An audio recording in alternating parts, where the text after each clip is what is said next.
wabarakatuh. Kenalkan, nama saya Lastri Lestari Sari dengan NIM A1H124043. Baik, langsung saja pada materi pertama, yaitu pengertian strategi interaksional langsung.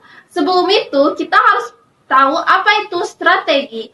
Strategi berasal dari bahasa Yunani, yaitu strategos, yang merujuk pada pemimpin militer yang bertanggung jawab atas perencanaan dan pelaksanaan strategi dalam pertempuran.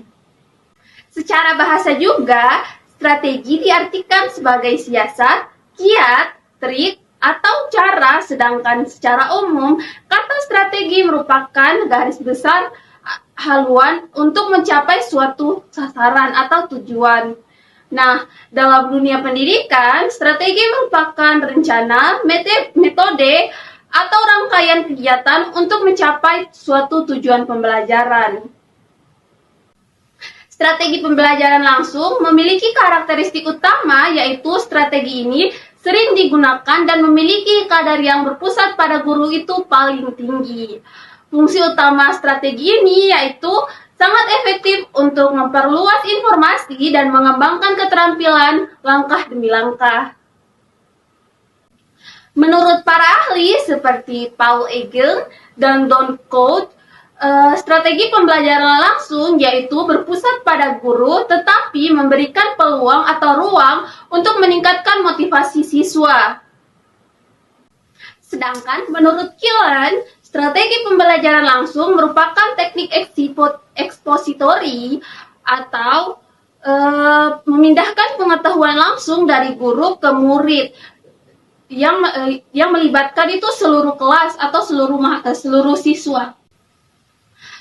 Selain itu, ada 5 metode strategi pembelajaran langsung, yaitu ceramah, tanya jawab, pengajaran eksplisit, praktik dan latihan, serta demonstrasi. Baik itu saja materi dari saya. Selanjutnya saya alihkan ke teman saya selanjutnya.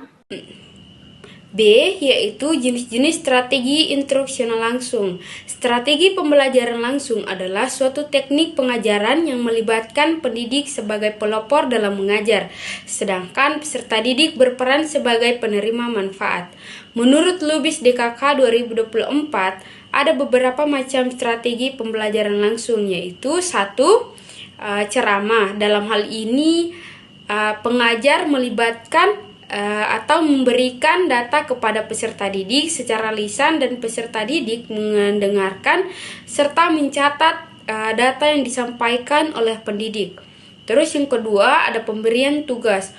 Untuk situasi ini, instruktur memberikan tugas kepada peserta didik untuk diselesaikan dengan bebas di luar kelas.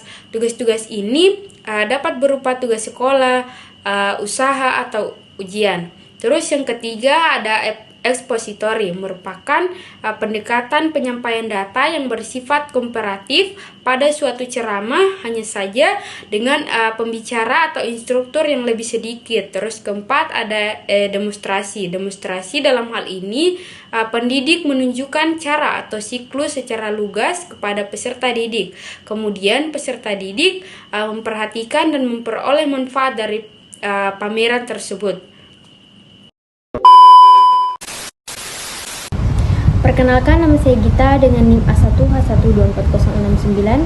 Baik, di sini saya akan melanjutkan materi C, karakteristik strategi instruksional langsung. Karakteristik instruksional langsung merupakan pembelajaran yang dipandu langsung oleh guru secara terstruktur dan sistematik. Guru berperan aktif dalam menjelaskan materi, memberi contoh, serta mengarahkan jalannya pembelajaran agar peserta didik dapat memahami materi dengan baik. Pembelajaran dilakukan secara bertahap sehingga peserta didik lebih mudah memahami pengetahuan prosedural maupun deklaratif. Karakteristik strategi instruksional langsung antara lain, yang pertama itu ada pembelajaran yang terpadu dan dikendalikan oleh guru. Yang kedua, guru menyampaikan materi secara jelas dan eksplisit. Dan yang ketiga itu pembelajaran dilakukan secara bertahap mulai dari penjelasan demokrasi, latihan terbimbing hingga latihan mandiri. Dan yang keempat itu Fokus utama pada penyampaian materi luas dan terstruktur. Yang kelima, guru menciptakan suasana belajar dan mengatur jalannya proses pembelajaran, adanya evaluasi atau asesmen untuk mengetahui perkembangan belajar peserta didik. Dan yang terakhir atau yang keenam itu, peserta didik memperoleh pengetahuan melalui penjelasan dan contoh dari guru. Strategi ini efektif untuk menyampaikan materi secara sistematis, namun tetap perlu dipadu dengan metode yang melibatkan aktivitas peserta didik agar hasil belajar lebih optimal. Baik, mungkin itu saja. Baik, saya akan melanjutkan materi selanjutnya, yaitu D. Kelebihan dan kekurangan strategi instruksional langsung. Dalam penerapannya, di proses pembelajaran strategi ini memiliki berbagai keunggulan yang dapat mendukung efektivitas kegiatan belajar mengajar.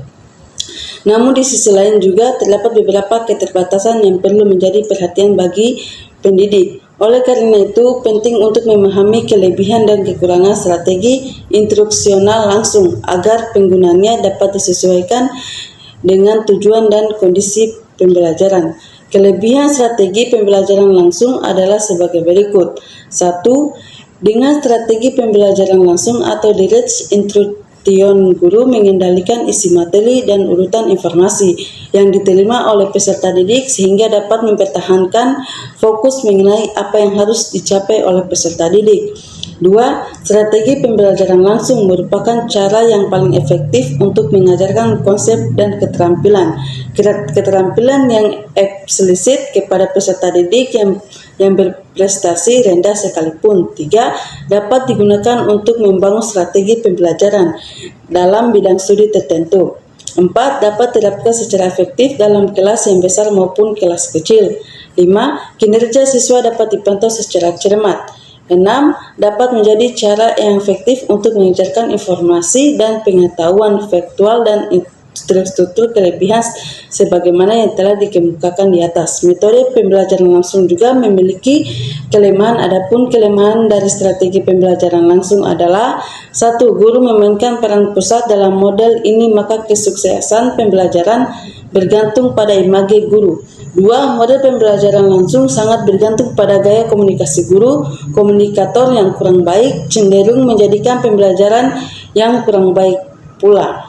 3. Karena peserta didik hanya memiliki sedikit kesempatan untuk terlibat secara aktif, sulit bagi peserta didik untuk mengembangkan keterampilan sosial dan interpersonal mereka. 4. Jika materi yang disampaikan bersifat kompleks, rinci, atau abstrak, strategi ini tidak memungkinkan untuk memberi kesempatan yang cukup pada peserta didik guna memproses dan memahami informasi yang disampaikan. 5. Demonstrasi sangat bergantung pada keterampilan pengamatan peserta didik atau muslimin DDK 2024. Terima kasih.